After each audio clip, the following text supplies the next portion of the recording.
औज़ुबिल्लाहिमिनश्शैतानिर्रजीम बिस्मिल्लाहिर्रहमानिर्रहीम। अस्सलाम वालेकुम दोस्तों, मैं हूं मुस्तफ़ा और आप देख रहे हैं मेरा यूट्यूब चैनल। सबसे पहले तमाम देखने और सुनने वालों को मेरी तरफ से जिश्न आज़ादी मुबारक हो। दोस्तों, आज मैं मौजूद हूँ गुजरात के नवाही गाँव मियाना चक में, जहाँ पर पाकिस्तान मुस्लिम लीग काफ के सीनियर रहनुमा और एक बहुत बड़ी रूहानी दरगाह हज़रत ख्वाजा मोहम्मद इसाक कादरी रहमतुल्लाह अलैह के दरबार के सजादनशीन पीरज़ादा अली अकबर शाह साहब से इंटरव्यू करेंगे और इनसे कुछ तलख सवालात भी करेंगे। तो पाकिस्तान के मौजूदा हालात के बारे में भी बात करेंगे और कुछ सियासी पहलू पर भी गुफ्तगू होगी। तो कुछ इनकी पर्सनल लाइफ के मतलब भी बात करेंगे। तो आइए मिलते हैं जनाब डॉक्टर अली अकबर शाह साहब से। अस्सलाम वालेकुम डॉक्टर साहब। वालेकुम सलाम। क्या हाल चाल है जनाब? ठीक है, शुक्र अल्लाह का, बिल्कुल ठीक ठाक। अच्छा डॉक्टर साहब, अल्हम्दुलिल्लाह। अपनी कुछ पर्सनल लाइफ के मतलब अपने नाज़रीन को बताइए। पर्सनल लाइफ मेरी आपके सामने ही है। स्ट्रगल करके इस मुकाम पे पहुंचे हैं, मेहनत करके एक मेडिकल शोबे को अपनाया। वालिद साहब ने मुझे फोर्स किया, मेरा तो दिल नहीं था कि मेडिकल में आऊँ। मैं आज सोचता हूँ कि बड़े जो भी फैसला करते हैं वो औलाद के लिए बेहतर और अच्छा साबित होता है, और वही मेरे साथ हुआ। मेरा बिल्कुल भी दिल नहीं था कि मैं मेडिकल को ज्वाइन करूं, लेकिन उन्होंने मुझे फोर्स किया कि नहीं, आपने यही कोर्स करना है, ये मेरी ख्वाहिश है। नाज़रीन, डॉक्टर अली अकबर शाह साहब एक बहुत बड़ी दरगाह के सजादनशीन भी हैं। हज़रत ख्वाजा मोहम्मद इसाक कादरी रहमतुल्लाह अलैह। आपके मज़ार पर हज़ारों की तादाद में ज़ायरीन अभी भी आते हैं और बहुत बड़ा उर्स मुबारक यहाँ पर मुनक्कद होता है सालाना। इस साल भी एक बहुत बड़ा उर्स मुबारक मुनक्कद हुआ, जिसका तमाम तर सेहरा जनाब पीरज़ादा अली अकबर शाह साहब को जाता है, और इस उर्स मुबारक की 3 दिन तकरीबात जारी रही थी। तो इसके मतलब भी पूछते हैं कि हज़रत ख्वाजा मोहम्मद इसाक कादरी रहमतुल्लाह अलैह कहाँ से आए थे, कहाँ से हिजरत करके यहाँ पर आए, उनकी भी कुछ हालात ज़िंदगी के बारे में पूछते हैं। ये ख्वाजा सरकार के नाम से जाने जाते हैं। का बैकग्राउंड है, वो एक जंजान जगह है ईरान में, वहाँ से इंडिया पाखड़े से अजमेर शरीफ के साथ है। तो पाखड़ा से माइग्रेट होके यहाँ मियाना चक में आए थे। तो ख्वाजा साहब सरकार की पैदाइश इधर नहीं हुई थी? नहीं। यानी कि ये ईरान के शहर जंजान में पैदा हुए और वहाँ से हिजरत करके यहाँ पर तशरीफ़ लाए। इसके साथ एक दूसरा मज़ार भी हज़रत अली शाह साहब रहमतुल्लाह अलैह का, उनका क्या बैकग्राउंड है?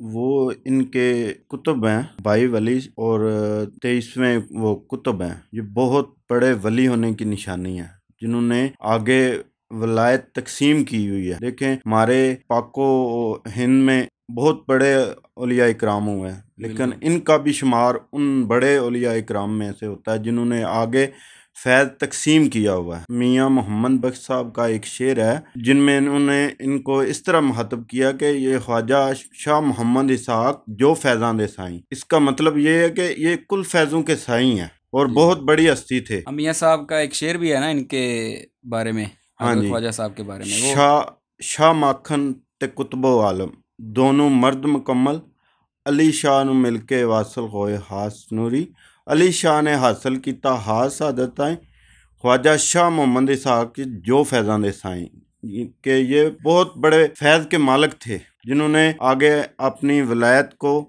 तकसीम किया। अच्छा डॉक्टर साहब, ये बताइएगा कि मैंने अक्सर आपकी तस्वीरें भी देखी हैं, आप MNA चौधरी सैनलाई साहब के साथ, चौधरी शुजा के साथ, चौधरी परवेज़ लाई साहब के साथ, तो आप पाकिस्तान मुस्लिम लीग काफ के सीनियर रहनुमा भी हैं।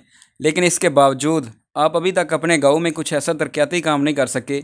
बल्कि मैं यहाँ से जब आ रहा था तो रास्ते में भी यकीन करें रोड गुजरने के काबिल नहीं था, और ये 50 दफ़ा तो मंजूर हो चुका है। हमारे जो चेयरमैन साहब हैं, जो वाइस चेयरमैन, जो पिछले चेयरमैन थे, वो भी इस पर काफ़ी काम कर करके थक गए हैं, लेकिन अभी तक, बल्कि मुझे याद पड़ता है कि इसी जगह जब तकरीबन 3 साल पहले मैं आया था, तो MPA चौधरी शुजा जनाला साहब, उन्होंने यह कहा था कि सबसे पहला जो काम शुरू होगा हमारे हल्के में वो इधर से मियाना चक से शुरू होगा, यानी हज़रत ख्वाजा मोहम्मद इसाक कादरी रहमतुल्लाह अलैह की दरगाह तक, यानी कि ये रोड कंप्लीट बन के जाएगा। लेकिन अभी तक वहाँ एक ईंट तक नहीं लगी। तो इसके बारे में आप क्या कहना चाहेंगे? जी, मेरे कायद हैं चौधरी सैनलाई साहब MNA, और चौधरी शजाद नवाज जनाला साहब, वो भी मेरे बड़े अच्छे मोहसन हैं और हमारे कायद भी हैं। चौधरी सैनलाई साहब का विजन है, और मैं आपके सामने भी है, पूरे हलके में बहुत ज़्यादा काम हो रहा है, और चौधरी साहब ने हमें भी यकीन दिलाया है कि हम आपके गांव का काम करवाएंगे, और लेकिन वो एक तरतीब के साथ काम कर रहे हैं। पहले उन्होंने फोकस दूसरे इलाके किए हुए हैं, उनमें काम माशाल्लाह से बहुत ज़बरदस्त काम हो रहा है। सड़कें बन रही हैं, नालियाँ बन रही हैं, गांव की तकदीर, हर गांव की तकदीर बदल रहे हैं वो, और हमें भी उन्होंने यकीन दिलाया है। ये बात आपकी बिल्कुल ठीक है कि पिछले 15 साल 20 साल से जो हमारे गांव में एक ईंट का भी काम नहीं हुआ, लेकिन ये गांव पूरा जो है मुस्लिम लीग काफ का गढ़ है। हर बच्चा, हर बड़ा इसका सपोर्टर है, वोटर है, और पूरे मैंने जब से होश संभाला है मुस्लिम लीग काफ़ी यहाँ से जीतती है। हर बंदे के एक ही ज़हन में कि हमारे कायद जो हैं वो हुसैन लाई साहब हैं, मुस्लिम लीग काफ है, चौधरी वजाद साहब हैं, चौधरी शुजात साहब हैं, लेकिन थोड़ा सा सब्र से उन्होंने कहा है कि काम लें और इंशाअल्लाह आपके गांव का मुकम्मल जो है ना वो काम मुकम्मल होगा। 3 साल हो गए हमें सब्र ही करते हुए। हाँ। अभी तक ये रोड देखे ना कि हमारे गांव से जब से यानी कि पिरोशा से ये स्टार्ट होता है, और आपको पता है कि हज़ारों की तादाद से ज़ायरीन हर जुमेरात को आते हैं, बल्कि डेली बेसिस पे आते हैं। सिर्फ एक साल बाद उर्स पे नहीं, हर जुमेरात को डेली बेसिस पे रोज़ाना हज़ारों की तादाद में। अब बेशक चौधरी साहब को बोलें या कोई भी नुमाइंदा भेज के बोलें कि देखें कितने लोग गुजर के, कितनी तकलीफ़ के साथ गुजर के आते हैं, और जब बारिश हो फिर तो गुजरना ही नामुमकिन हो जाता है। और फिर आपको पता है बीच में नाला भी पड़ता है, उस पर भी ब्रिज का काम ज़रूरी है। तो ये तो बहुत ज़रूरी काम है, लेकिन आपकी गवर्नमेंट ये करने में नाकाम है फ़िलहाल तो। जी जी बिल्कुल।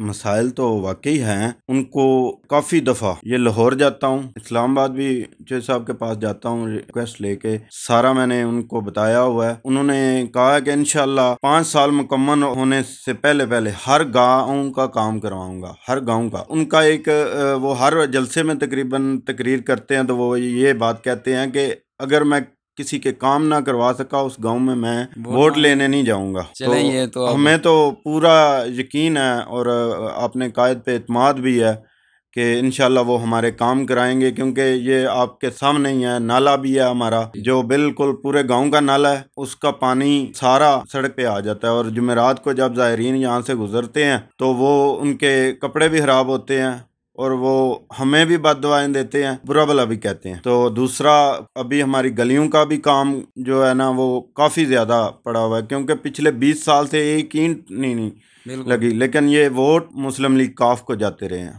और हमें इस चीज़ का पिछले दौर में हमें इस चीज़ की सज़ा भी मिली है, क्योंकि ये काफ लीग का गाँव है, इसलिए कोई तरक्याती काम नहीं हुआ। दूसरा, बिजली का हमारा वोल्टेज बहुत कम है, इवन के हमारी पानी के लिए हम तरस जाते हैं, वो मोटर पानी नहीं उठाती, इतने वोल्टेज कम आते हैं। तो जो सैनलाई साहब जब मेरे घर आए थे, आपको पता है जलसा यहाँ हुआ था, तो वहाँ भी मैंने ये सवाल उठाया था कि हमारा बिजली का काम करवाएं, क्योंकि हमारी महर बरादरी है, उनके जो डेरे हैं वहाँ तक बिजली बिल्कुल कम वोल्टेज हो जाते हैं, और एक ट्रांसफार्मर प्लस हमें अभी तक हम 2 तारों पे गुजारा कर रहे हैं।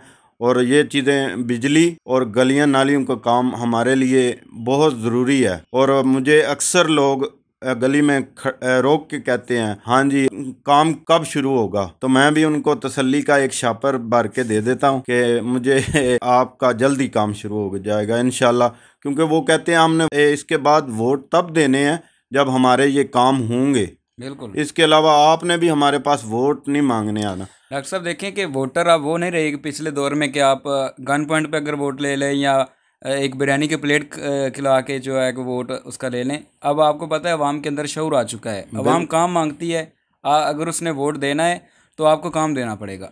बिल्कुल, हाँ जी यही बात है। अब वोटर बाशऊर हो गया, वो पढ़ा लिखा हो गया, और मीडिया का दौर है, अवेयरनेस इतनी आ गई है कि वो हर चीज़ देखते हैं कि हमें हमारे लीडर ने जो वादे किए थे वो किस हद तक पूरे हुए हैं। अभी बल्दियाती इलेक्शन भी आने हैं, उसके लिए हमारी तो कोई तैयारी नहीं है, क्योंकि हमारी तैयारी तब भी होगी जब थोड़े से काम होंगे। तो वादा तो कायदीन ने किया हुआ है, हमें भी उम्मीद है कि क्योंकि उनका विज़न बहुत क्लियर है इस मामले में कि जो तरक्की है वो इंशाल्लाह जारी और सारी रहेगी। डॉक्टर साहब जैसा कि आपको पता है कि आज 14 अगस्त का दिन है, पाकिस्तान की आज़ादी का दिन है, तो अपने नाज़रीन को क्या पैगाम देना चाहते हैं? जी, पैगाम यही है कि हमें ये मुल्क जो है ना बहुत सारी कुर्बानियों के बाद मिला है, और स्टिल हम कुर्बानियाँ दे रहे हैं। आपको पता है जो मुल्क के जो माशी हालात हैं, हमें बाहर से दबाव पूरी दुनिया डाल रही है, इसके अलावा ये मुश्किलात से हमें मिला है। और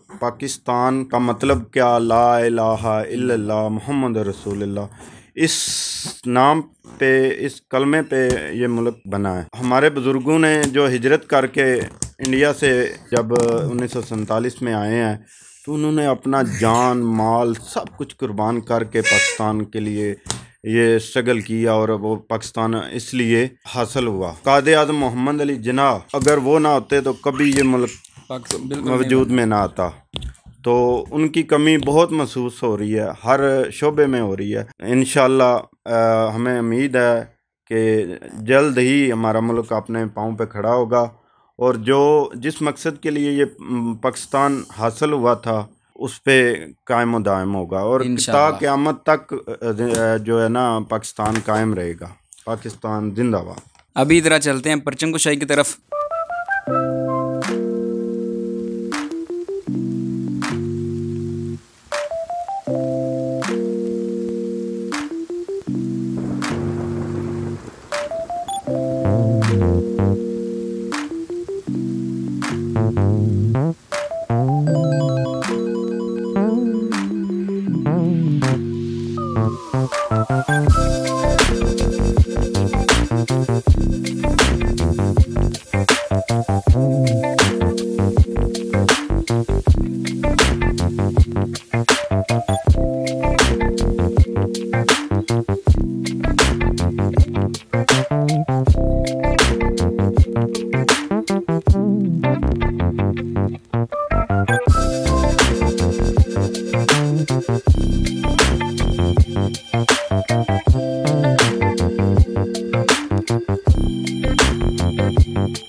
दोस्तों भी हमने परचम लगा लिया है, परचम कुशाई कर ली है और जैसे पाकिस्तान को आज़ादी नसीब हुई है, हमारी दुआ है कि अल्लाह करीम कश्मीरियों को भी ऐसी आज़ादी नसीब फरमाए। डॉक्टर साहब आप इस वाले से क्या कहना चाहेंगे? हाँ जी बिल्कुल, देखें हमारे कश्मीरी बहन भाई जो बहुत ज़्यादा कुर्बानियाँ आज भी दे रहे हैं, अपनी इज़्ज़त जान माल सब की। तो अल्लाह पाक से दुआ है कि उनको इंडियन फ़ौज और इंडियन हुकूमत के चुंगल से आज़ाद करे। आमीन। और उनको भी ऐसी ही आज़ादी नसीब हो, वो हमारे साथ मिल के आज़ादी का जश्न मनाए और अल्लाह पाक उनकी हर कुर्बानी कबूल फरमाए। आमीन। ये तो दोस्तों मिलते हैं इंशाल्लाह एक नई वीडियो के साथ। इस वीडियो को लाजमी ज़्यादा से ज़्यादा शेयर कीजिएगा। तो मिलते हैं इंशाल्लाह एक नई वीडियो के साथ, तब तक के लिए अल्लाह हाफिज़।